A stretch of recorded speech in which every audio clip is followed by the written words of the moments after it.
So we've been using a method this entire time. We've been using the main method, specifically this one right here.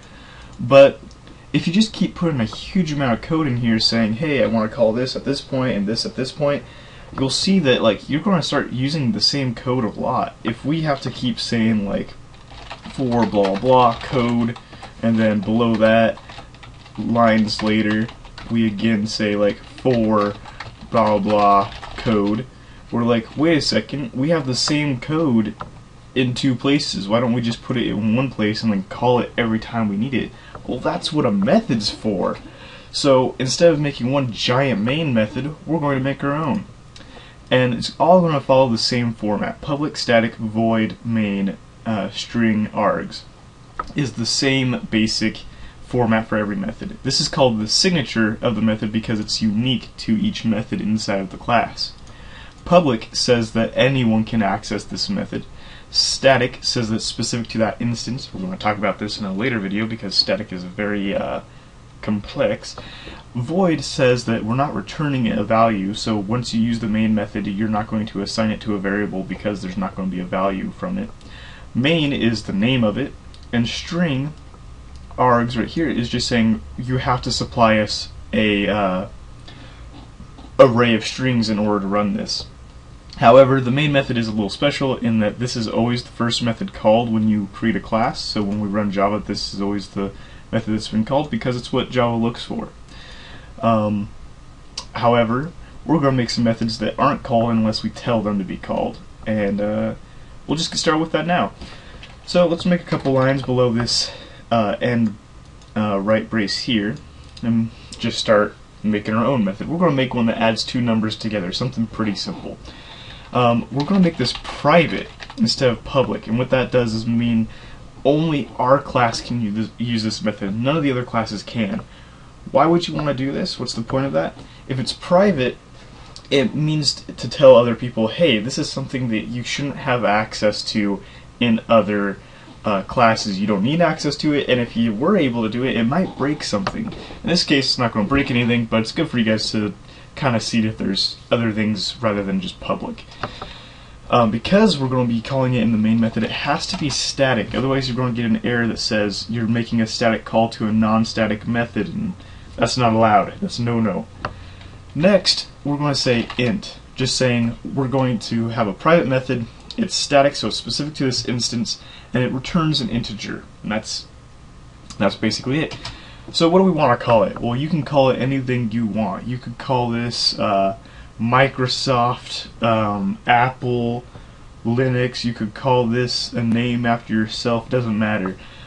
Typically, though, none of those would be a good choice because we're adding two numbers together, and we want our method name to explain what it's actually doing. So in this case, we're just going to call it add.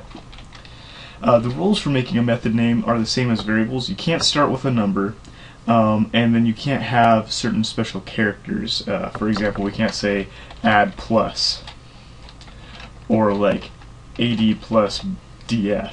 It causes issues because it thinks you're trying to add variables. So after that, we just put our two parentheses, and inside of our parentheses, we want to say what we're looking for as arguments to our function. We're adding two values together here, so we're only going to look for two values. We're going to stick to whole numbers to make things easier. We're already saying that we're returning ints, so we're going to take in ints as well. So we'll say int x, comma, int y. What this does is say that a variable of type int is going to be the first one. The method will reference it as x, and then the comma says that there's another variable. Int again says that it's going to be a whole number, and y says that we're going to reference it as y within the method. Next step are these two little curly braces here. This is where all the code for our method goes. So we're going to add this here as well. Left curly brace, right curly brace, or enter in Eclipse. We'll put it in there for you.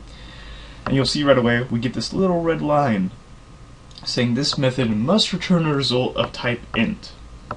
It knows this because we say int right here. So we have to return int. Well, what does it mean to return something?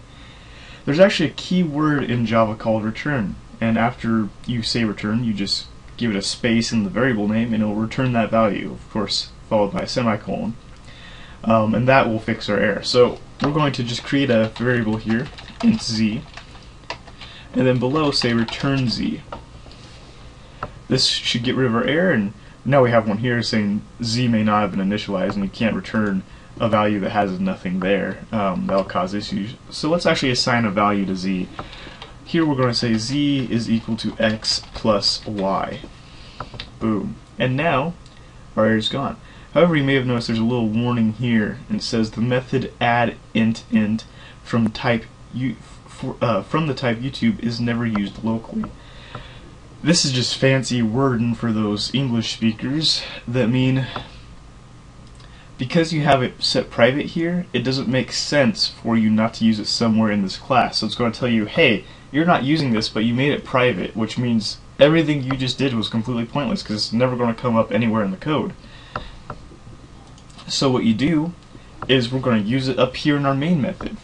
We're going to create integer a and set it equal to add 5, 3. So let's kind of follow what this will do. Well, the add method here says that we need two integers, and we provided two of them. Our first one was 5, our second one was 3. So it's saying 5 here and 3 here. It goes down and says that z, our integer z, is going to be equal to the first one, x, in this case we said 5, plus the second one, y, in this case 3. So 5 plus 3 is going to give us 8. It's going to say z is equal to 8, and it's going to return 8. Because we set a equal to this function, when we return 8 from add, it's going to send it back to a, and we'll have the value 8 for a.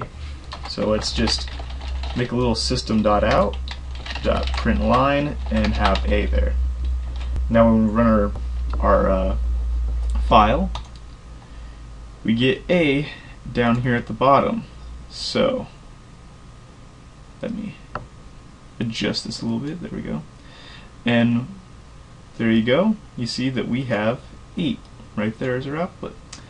And so that's how you can make a method. Those are really all the components to it. Of course, inside of here you can use everything we've talked to up to this point. We've done while loops, for loops, arrays, if statements, comparing strings and objects, math operations, data types and variables, how to print things, all that kind of stuff. So that's pretty much everything. If there's any questions that you have, please feel free to comment them. I'd love to help you guys out. I always respond to the comments. If you send me a personal message on YouTube, I'll also respond to that very easily. I have no problems trying to help someone out. If you have anything that you're like, hey, this doesn't really make sense, this kind of contradicts this, I can also explain that. Other than that, I'll see you guys next time. Thanks for watching the video. If you liked it, press the like button, subscribe if you want to subscribe, all that kind of generic thing, and I'll see you next time. Bye.